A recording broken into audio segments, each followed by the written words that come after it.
آج ہم کہاں کھڑے ہیں، ہماری رسوائی کیا ہے، اس کا سبب کیا ہے؟ ہمارے پاس اتنا بڑا نسخہ جامعہ تھا، اتنی روشن کتاب تھی، زندگی گزارنے کا پورا اسلوب تھا اس میں، ہم نے اس کتاب کے مطابق اپنی زندگی کیوں نہیں گزاری؟ ہمیں کس نے روکا تھا؟ ہمیں کس نے منع کیا تھا؟ یہ مکمل تھیوری ہے، مکمل ضابطہ حیات ہے۔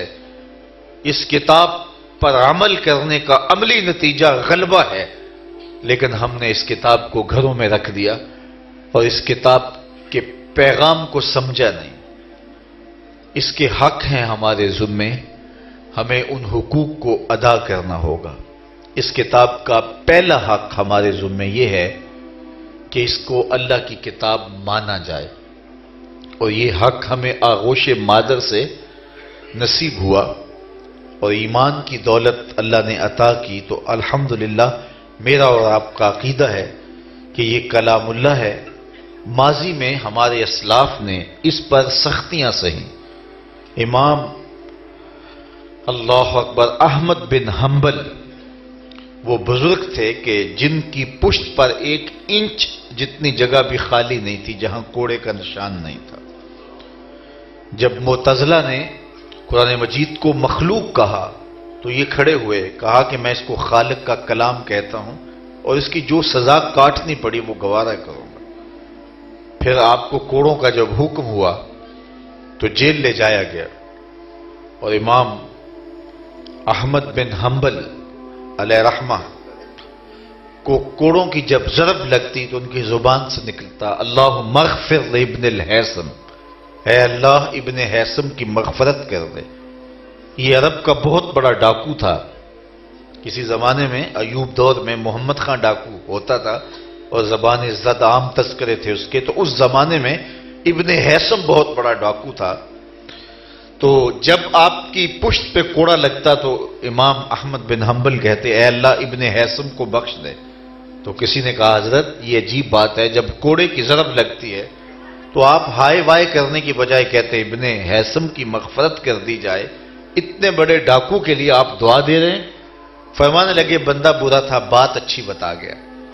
کہا کیا ہوا؟ کہا جب میں سزا کاٹنے کے لیے جیل آ رہا تھا تو وہ سزا کاٹ کے واپس جا رہا تھا، مین گیٹ پہ ملاقات ہو گئی تو مجھے دیکھ کے حیرت زدہ ہو گیا اور پوچھنے لگا حضرت آپ یہاں کیسے؟ تو میں نے کہا کہ خلق قرآن کے مسئلے میں ماخوذ ہوا ہوں اور مجھے کوڑوں کی سزا سنائی گئی ہے اور اس کے لیے مجھے جیل لایا جا رہا ہے۔ تو مجھے ابن ہیثم کہنے لگا کہ احمد بن حنبل میں 100ویں مرتبہ سزا کاٹ کے جیل سے واپس جا رہا ہوں، اور جس جرم میں نے سزا کاٹی ہے وہ جرم اب بھی نہیں چھوڑوں گا۔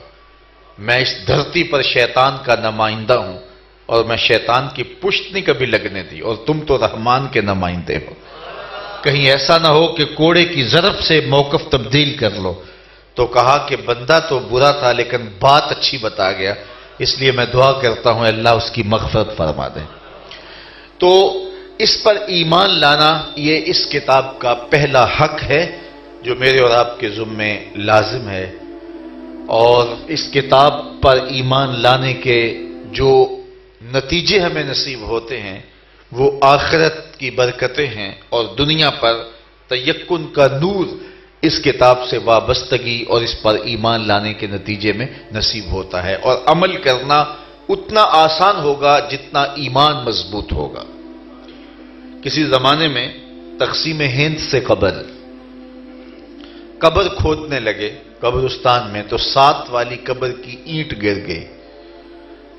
لوگوں نے دیکھا کہ صاحب قبر کا کفن بھی میلا نہیں ہوا۔ تجسس اور شوق کی چنگاریاں روشن ہوئیں، ایک قبر گری تو دوسری، ایک اینٹ گری تو دوسری اینٹ خود کھینچ لی، تو لوگوں نے دیکھا کہ تازہ گلاب اگا ہے جس کی شاخیں پھولوں سے بھری ہوئی ہیں۔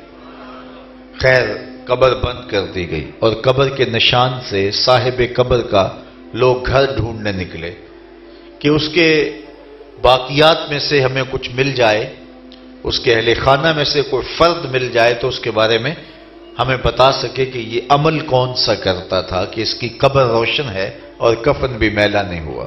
خیر لوگ اس کا گھر ڈھونڈنے میں کامیاب ہو گئے، اس کی بیوہ بہت بوڑھی ہو چکی تھی لیکن ابھی موجود تھی، تو لوگوں نے جا کے کہا کہ تیرے شوہر کی قبر کھل گئی، اور ہم نے دیکھا اس کا کفن بھی میلا نہیں ہوا، اور تازہ گلابوں سے اس کی لہد مہک رہی تھی، شاخیں پھولوں سے بھری ہوئی تھیں۔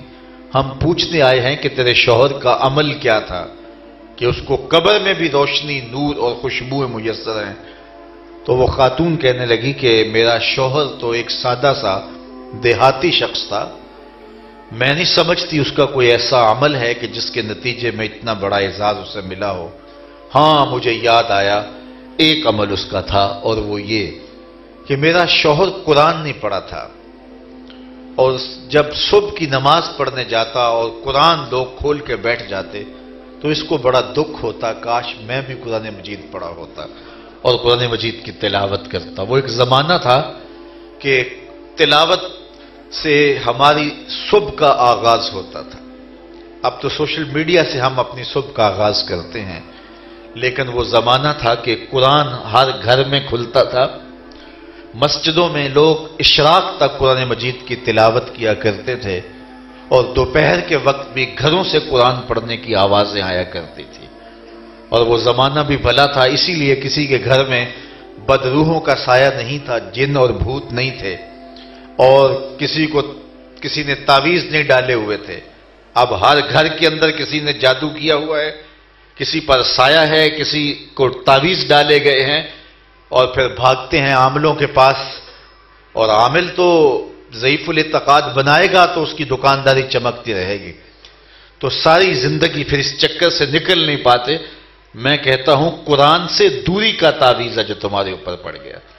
اگر قرآن کی تلاوت تمہارے گھر میں روز ہو، بدروحوں کا سایہ تمہارے گھروں پہ نہ آئے، اللہ کی رحمت کے فرشتے اتریں تمہارے گھروں۔ تو قرآن کی تلاوت معمول زندگی تھا، تو لوگ قرآن پڑھا کرتے تھے۔ مجھے بھی اچھی طرح یاد ہے، میں جب بالکل بچہ تھا، میرا تعلق بھی ایک دیہات سے ہے، تو والد گرامی بازو سے پکڑ کے مسجد میں لے جایا کرتے تھے۔ تو اس وقت زیادہ تر مکان کچے ہوتے تھے، اور لوگوں کے صحن کے اندر بڑے بڑے درخت ہوتے تھے جہاں لوگ دوپہر کاٹتے تھے، تو وہاں بان کی چارپائیوں پر بوڑھے بزرگ جو چل نہیں سکتے تھے، وہ بھی تکیے کے اوپر بڑے سائز کا قرآن مجید رکھ کے قرآن پڑھ رہے ہوتے، اور گھروں سے قرآن پڑھنے کی صدائیں آیا کرتی تھی۔ آج ہمارے گھروں سے قرآن کی تلاوت موقوف ہو گئی۔ پاپ میوزک کی صدائیں تو سننے کو ملتی ہیں، لیکن قرآن کے نغمے آج ہمارے گھروں سے رخصت ہو گئے۔ اس لیے دولت کی فراوانی کے باوجود، کثرت کے باوجود برکت رخصت ہو گئی ہے۔ اس وقت دولت فراوان نہیں تھی، لیکن برکت کی فراوانی تھی۔ ایک یا دو سوٹ اور جوڑے ہوتے تھے، لیکن شکایت نہیں ہوتی تھی۔ دوپہر کو کھانا ملتا تھا یا نہیں ملتا تھا، 2 وقت بھی کھانا میسر آ جاتا۔ قرار اور تسکین کا جہاں آباد تھا، لیکن آج وہ ساری دولتیں لٹ گئی ہیں۔ اس کے من جملہ اسباب میں سے ایک سبب یہ ہے کہ ہمارے گھروں میں کتاب اللہ کی تلاوت کا معمول نہیں رہا۔ تو وہ کہتی ہے کہ میرا شوہر قرآن پڑھا نہیں تھا، تو جب لوگ قرآن کھول کے بیٹھ جاتے نماز کے بعد تو اسے بڑا قلق اور دکھ ہوتا، کاش کہ میں بھی قرآن پڑھا ہوتا اور میں بھی تلاوت کرتا۔ خیر وہ بوجھل قدموں سے گھر واپس پلٹتا، اور طاق پر پڑے ہوئے قرآن مجید کے نسخے کو اتارتا، اس کو کھولتا، چومتا، آنکھوں سے لگاتا، اور پھر اس کو کھول کر ایک ایک سطر پہ انگلی رکھتا، اور ساتھ کہتا مالک مجھے نہیں پتا یہ کیا لکھا ہے، جو لکھا ہے سچ لکھا ہے۔ پھر دوسری سطر پہ انگلی لے آتا اور کہتا مالک یہ بھی سچ لکھا ہے۔ پھر تیسری سطر پہ انگلی لے آتا، کہتا مالک یہ بھی تیرا کلام ہے اور یہ بھی حق ہے۔ اس طرح انگلیاں پھیرتا چلا جاتا اور یہ کہتا مالک یہ بھی سچ ہے، یہ بھی سچ ہے، یہ بھی سچ ہے۔ تو آج اس کی قبر میں جو روشنیاں، اجالے اور خوشبوؤں کا جہاں آباد ہے، وہ اس لیے کہ اس نے قرآن سے پیار کیا۔ یار قرآن پر جس کو اتنا تیقن ہو اور ایمان ہو تو اس کی قبر میں چراغاں ہوتا ہے، اور جو ساری زندگی قرآن کے نام لگا دے اس کی قبر میں کتنی روشنیاں ہوں۔ تو اس کتاب کا پہلا حق یہ ہے کہ اس پر ایمان لایا جائے۔ دوسرا حق اس کتاب کا یہ ہے صحت لفظی کے ساتھ اس کی تلاوت کی جائے۔ یہ ہم سب کے اوپر کتاب اللہ کا حق ہے کہ اس کی تلاوت صحت لفظی کے ساتھ ہم معمول زندگی بنائیں۔ میرے حضور نے فرمایا کہ اگر تمہارا رب سے باتیں کرنے کو جی چاہے تو قرآن کھول کے بیٹھ جائے گا۔ یہ رب سے ہم کلام ہونا ہے۔ حضرت سہل بن عبداللہ تستری کسی جنگل میں رہتے تھے۔ کچھ لوگ انہیں ملنے گئے تو واپس پلٹتے ہوئے کسی نے کہا، سہل جنگل میں رہتے ہو، آؤ نا شہر میں، تمہارے مزاج کے لوگ تمہیں مل جائیں گے، تم یہاں تنہا کیسے دن اور راتیں کاٹتے ہو؟ تو حضرت سہل فرمانے لگے، تمہیں کس نے کہا ہے کہ میں تنہا